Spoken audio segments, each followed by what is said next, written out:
इंसानियत के सबसे पुराने सवालों में से एक आजकल फिर से खूब वायरल हो रहा है। लेकिन जरा रुकिए, क्या हो अगर इसका जवाब खोजने की हमारी पूरी कोशिश ही गलत हो? आज हम एक ऐसे नजरिए पर बात करेंगे जो इस सदियों पुरानी बहस की जड़ को ही हिला सकता है। क्या ईश्वर का अस्तित्व है? ये सवाल तो आपने सुना ही होगा। इंटरनेट पर तो जैसे एक जंग छिड़ी हुई है इस पर। लाखों लोग दो टीमों में बटे हुए हैं।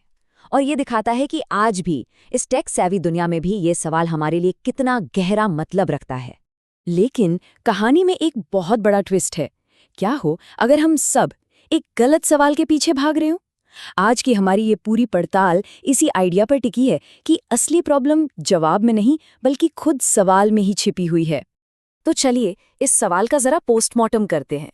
जब कोई पूछता है क्या ईश्वर का अस्तित्व है, तो हमारा सारा ध्यान, सारा फोकस ईश्वर शब्द पर चला जाता है। पर असली खेल तो दूसरे शब्द में है, जिसे हम सब अनदेखा कर देते हैं, और वो शब्द है अस्तित्व। पता ये बहस इतनी पॉपुलर क्यों है? क्योंकि हम इसके सबसे बेसिक शब्दों को समझे बिना ही मैदान में कूद पड़ते हैं। ईश्वर पर तो खूब लड़ते हैं, पर क्या हम कभी रुककर ये पूछते हैं कि भाई इस अस्तित्व का होने का मतलब क्या है? क्या किसी ख्याल का अस्तित्व होता है? क्या हमारे सपनों का अस्तित्व होता है? और बस यहीं पर इस पूरी बहस की सबसे बड़ी कमजोरी सामने आ जाती है।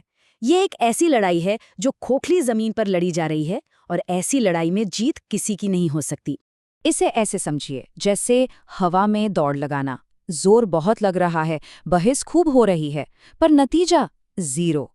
ऐसा इसलिए है क्योंकि दोनों पक्ष एक ही हकीकत की अपनी अपनी परिभाषाओं पर भिड़ रहे हैं, ये जाने बिना कि उनके पैरों के नीचे कोई कॉमन जमीन है भी या नहीं।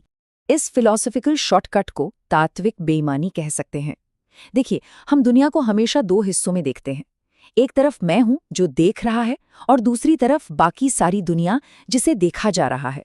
और जब इन दोनों के बीच का कनेक्शन समझ नहीं आता, तो हम उस खाली जगह को भरने के लिए ईश्वर के रेडीमेड आइडिया का इस्तेमाल कर लेते हैं।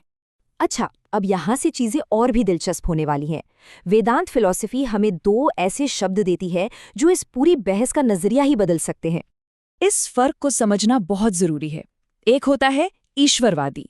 ये वो है जो किसी बाहरी शक्ति या भगवान के एक खास रूप में यकीन करता है।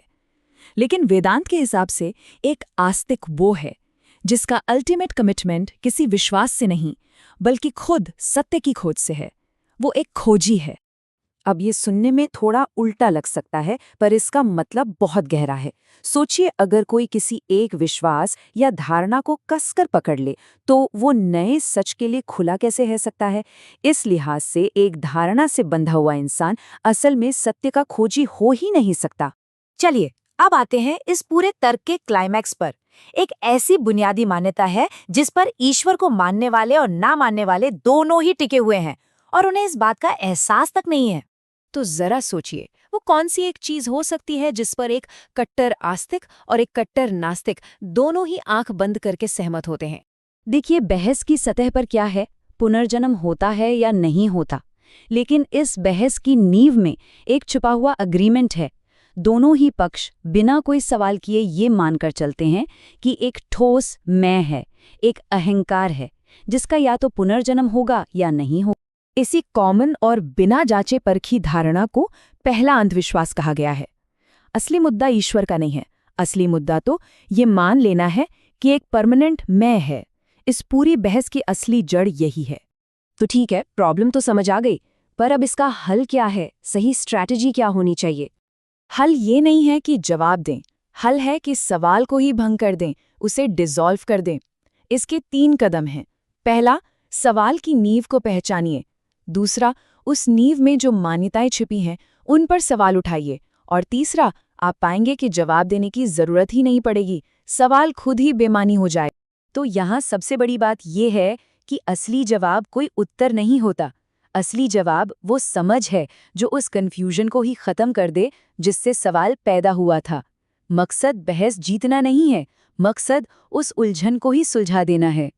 तो ये सिर्फ कोई फिलॉसफी की क्लास नहीं है, ये सोचने का एक तरीका है, एक टूल है जिसे हम अपनी रोजमर्रा की जिंदगी में भी इस्तेमाल कर सकते हैं। और आखिर में एक सवाल सबके लिए जिस पर सोचा जा सकता है, हमारी अपनी जिंदगी में और कौन से ऐसे बड़े सवाल हैं जिनके जवाब खोजने की दौड़ में भागने के बजाय हमें शायद रुककर उन सवालों को ही भंग करने की जरूरत है।